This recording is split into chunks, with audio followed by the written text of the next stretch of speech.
Salut à vous tous, bienvenue sur CC Info 91, la chaîne YouTube consacrée aux non-voyants.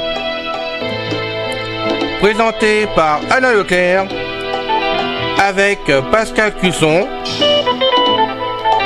Musique de notre ami José Licenciato, qui nous l'offre gratuitement la musique, merci à lui. Notre blog, nom de domaine, pour que ça soit plus simple pour vous, www.ceci-info91.com. Soyez tous et bienvenus sur la chaîne.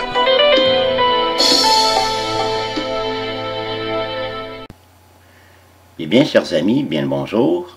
C'est encore une fois Pascal Cusson parmi vous pour la chaîne YouTube Ceci Info 91 de notre ami Alain Leclerc. Chaîne destinée aux mâles et aux non-voyants pour leur apporter des informations sur une foultitude de sujets en drac.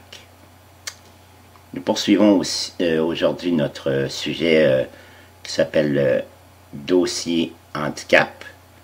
Le sous-sujet c'est Survol de l'histoire de l'handicap. La partie 2 qui s'appelle Histoire et date clé du handicap. Le titre du sous-sujet s'intitule Le handicap du Moyen Âge au 18e siècle. Nous commençons. Au début du Moyen Âge, des hôtels-dieux sont créés pour accueillir les infirmes, les pauvres et les miséreux de la société. À partir du 14e siècle, l'exclusion des personnes handicapées est nourrie par la peur. Les gens enferment et mettent à l'écart cette catégorie de la population. En 1656, Louis XIV, le fameux roi Soleil de la France, ordonne la création à Paris de l'hôpital général, la salpêtrière destinée au renfermement des mendiants. Une vingtaine d'années plus tard, une annexe est ajoutée pour y loger les jeunes filles dépravées, les femmes punies et les enfants fugueurs.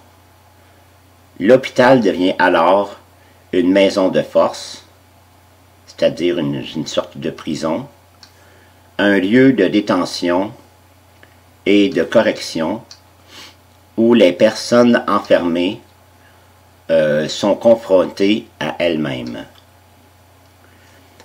Il faut dire aussi que, pour ajouter à mon texte, qui est une note personnelle de moi-même, c'est que beaucoup de ces jeunes filles ou femmes qui étaient enfermées là-bas, on y ajoutait aussi souvent des orphelines miséreuses, et toutes ces jeunes filles, jeunes femmes ou femmes mûres se virent, lorsque la Nouvelle-France commença à être peuplée, c'est-à-dire la province de Québec d'aujourd'hui, eh bien, eurent la possibilité de devenir des filles du roi.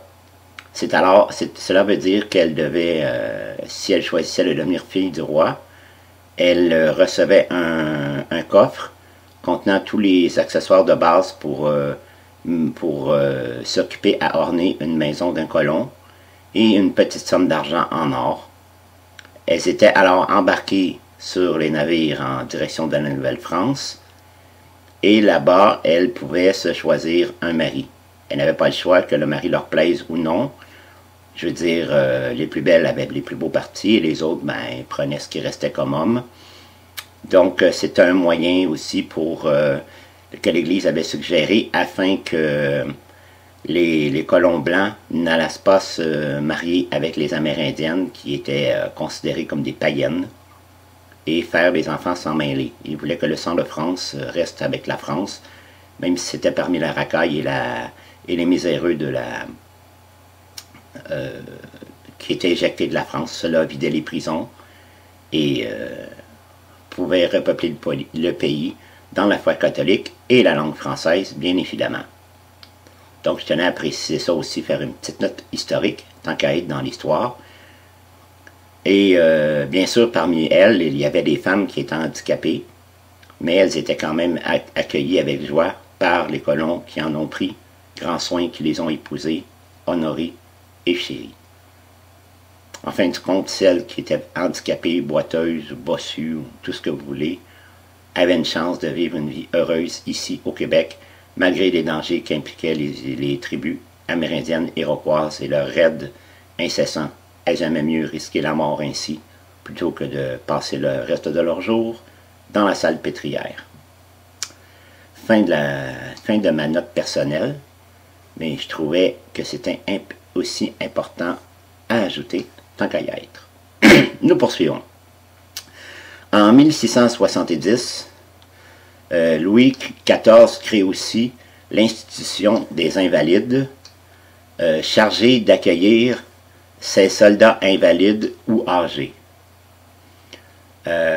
Au XVIIe siècle, il y avait un endroit nommé, à Paris, nommé la Cour des Miracles, où les personnes exclues de la société se retrouvaient à Paris.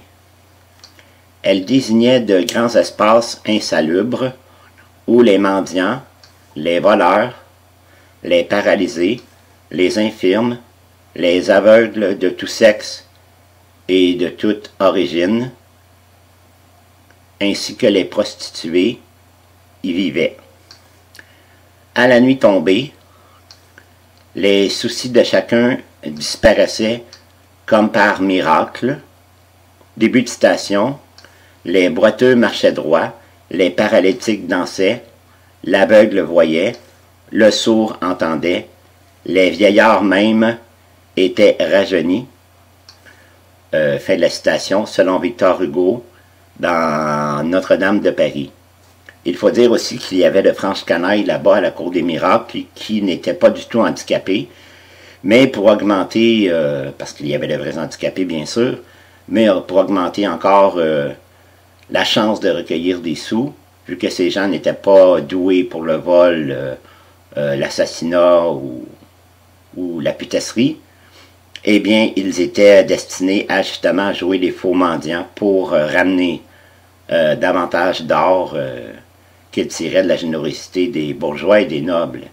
Et bien sûr, vu qu'ils avaient tous leurs vrais membres, ces gens servaient aussi d'espions, ce qu'on n'était pas qu'on était des espies, pour le grand roi des voleurs, parce que ces voleurs-là avaient un roi. Donc, voilà.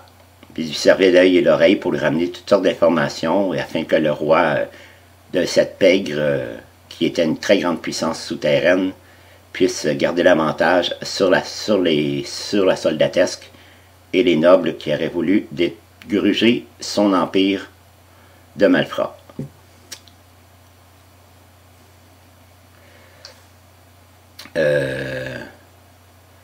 Ok, une minute. On continue. La police ne venait que rarement dans ces quartiers délabrés et très mal éclairés. Sous Louis XIV, il fut décidé de détruire ces espaces. Maisons rasées, envoi aux galères, marquage au fer rouge, pendaison, enfermement dans les établissements de l'hôpital général, etc. Après la mort de Louis XIV, le système répressif perd du terrain au profit des hygiénistes et des médecins. Le siècle des Lumières fait alors apparaître des nouveaux courants de pensée érigés par la raison, la science et le respect de l'humanité. La monarchie s'affaiblit, la suprématie française en Europe prend fin et apparaît le début de la prépondérance anglaise.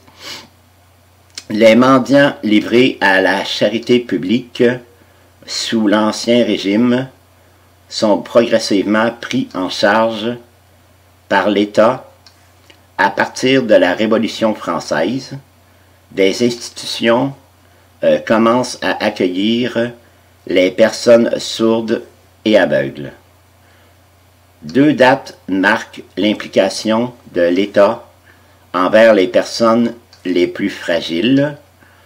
Il y a en 1790, avec l'affirmation du principe de devoir d'assistance par la nation devant l'Assemblée constituante, par le comité de mendicité présidé par La Rochefoucauld-Liancourt.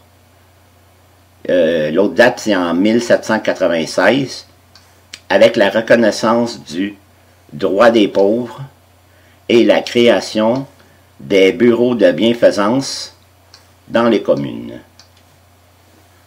Voilà, fin de ce 2e fascicule de cette sous-série. Fin du podcast. Prenez bien soin de vous jusqu'à la prochaine fois. Bye bye. Ciao. C'est fini les amis. Merci d'être passé sur la chaîne. Je vous dis à bientôt avec Pascal. Pensez à vous abonner, c'est important pour nous. Pensez à venir sur notre forum, c'est aussi important pour nous. Et puis n'oubliez pas, on a notre blog maintenant avec un nom de domaine www.ceci-info91.com. Ceci Info 91, il y a un S à info bien sûr. Bye bye les filles, salut les gars, à bientôt.